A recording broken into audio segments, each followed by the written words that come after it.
Our motivations are unbelievably interesting. I mean, I've been working on this for a few years, and I just find the topic still so amazingly engaging and interesting. So I want to tell you about that. The science is really surprising. The science is a little bit freaky, okay? We are not as endlessly manipulable and as predictable as you would think. There's a whole set of unbelievably interesting studies. I want to give you two that call into question this idea that if you reward something, you get more of the behavior you want. If you punish something, you get less of it. So let's go from London to the mean streets of Cambridge, Massachusetts, in the northeastern part of the United States. And let's talk about a study done at MIT, Massachusetts Institute of Technology. Here's what they did. They took a whole group of students, and they gave them a set of challenges. Things like memorizing strings of digits, solving word puzzles, other kinds of spatial puzzles, even physical tasks like throwing a ball through a hoop. Okay, they gave them these challenges, and they said to incentivize their performance, they gave them 3 levels of rewards. Okay? So if you did pretty well, you got a small monetary reward. If you did medium well, you got a medium monetary reward. And if you did really well, if you were one of the top performers, you got a large cash prize. Okay? We've seen this movie before. This is essentially a typical motivation scheme within organizations, right? We reward the very top performers, we ignore the low performers, and the other folks kind of in the middle. Okay, you get a little bit. So what happens? They do the test, they have these incentives. Here's what they found out. 1, as long as the task involved only mechanical skill, bonuses worked as they would be expected. The higher the pay, the better their performance. Okay, that makes sense. But here's what happens. But once the task called for even rudimentary cognitive skill, a larger reward led to poorer performance. Now, this is strange, right? A larger reward led to poorer performance? How can that possibly be? Now, what's interesting about this is that these folks here who did this are all economists, 2 at MIT, 1 at the University of Chicago, 1 at Carnegie Mellon, okay, the top tier of the economics profession. And they're reaching this conclusion that seems contrary to what a lot of us learned in economics, which is that the higher the reward, the better their performance. And they're saying that once you get above rudimentary cognitive skill, it's the other way around. Which seems like this kind of, the idea that these rewards don't work that way seems vaguely left-wing and socialist, doesn't it? It's kind of this kind of weird socialist conspiracy. For those of you who have those conspiracy theories, I want to point out the notoriously left-wing socialist group that financed the research, the Federal Reserve Bank. So this is the mainstream of the mainstream coming to a conclusion that's quite surprising, seems to defy the laws of behavioral physics. So this is strange, a strange finding. So what do? They say, this is freaky. Let's go test it somewhere else. Maybe that $50 or $60 prize isn't sufficiently motivating for an MIT student, right? So let's go to a place where $50 is actually more significant relatively.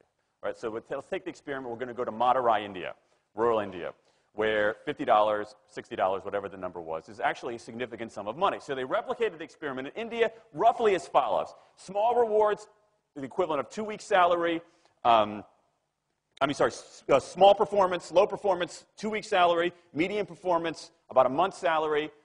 High performance, about 2 months' salary. Okay, so those are real good incentives. Okay, so you're going to get a different result here. Well, what happened, though, was that the people offered the medium reward did no better than the people offered the small reward. But this time around, the people offered the top reward. They did worst of all. Higher incentives led to worse performance.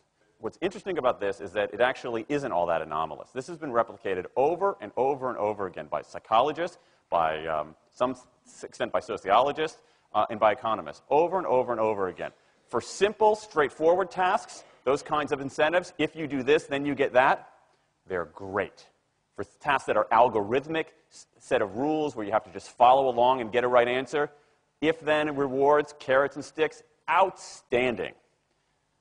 But when the task gets more complicated, when it requires some conceptual, creative thinking, those kinds of motivators demonstrably don't work. In fact, money is a motivator at work, but in a slightly strange way. If you don't pay people enough, they won't be motivated. What's curious about, there's another paradox here, which is that the best use of money as a motivator is to pay people enough to take the issue of money off the table.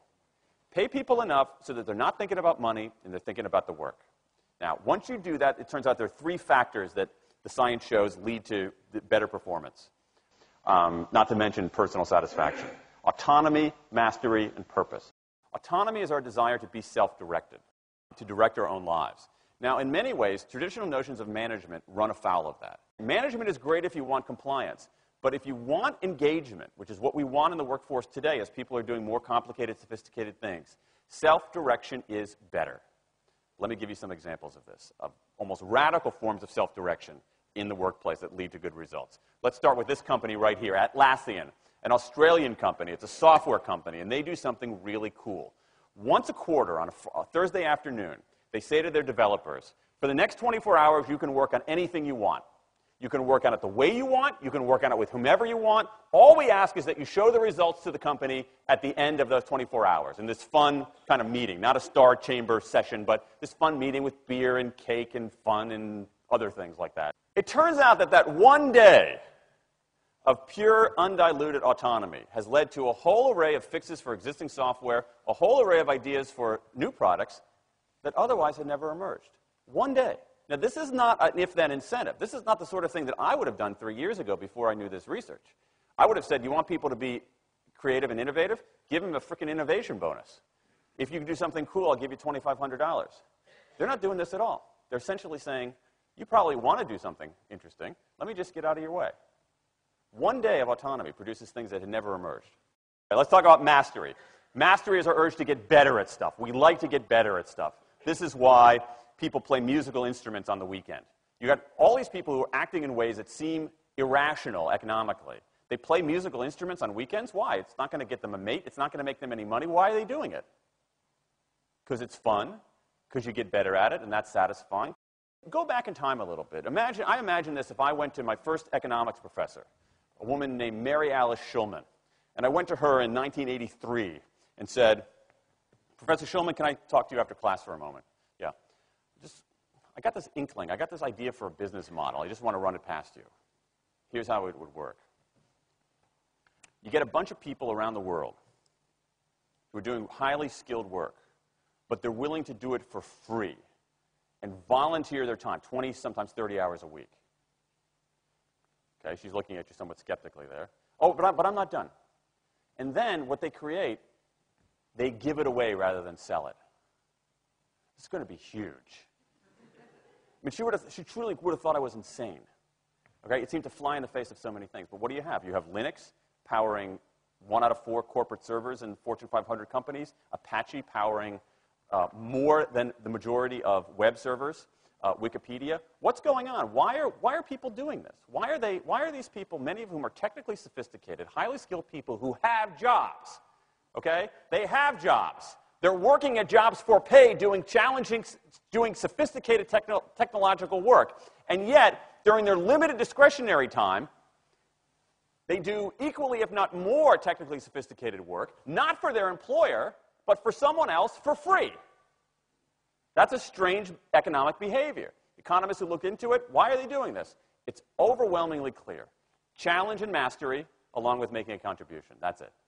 What you see more and more is a rise of what you might call the purpose motive, is that more and more organizations want to have some kind of transcendent purpose, partly because it makes coming to work better, partly because that's the way to get better talent. And what we're seeing now is, in some ways, when the profit motive becomes unmoored from the purpose motive, bad things happen. Bad things ethically sometimes, but also bad things just like not good stuff, like crappy products, like lame services, like uninspiring places to work. That when the profit motive is paramount, or when it becomes completely unhitched from the purpose motive, it's just, people don't do great things.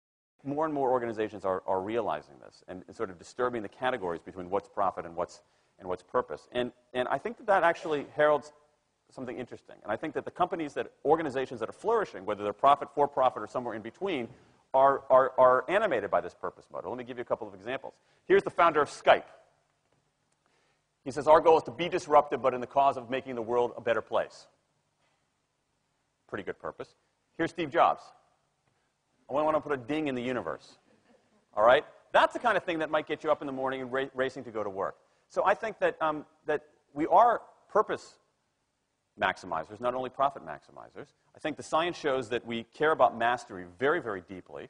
And the science shows that we want to be self-directed. And I think that the big takeaway here is that if we start treating people like people and not assuming that they're simply horses, slower, smaller, better-smelling horses, if we get past this kind of ideology of carrots and sticks and look at the science, I think we can actually build organizations and work lives that make us better off, but I also think they have the promise to make our world just a little bit better.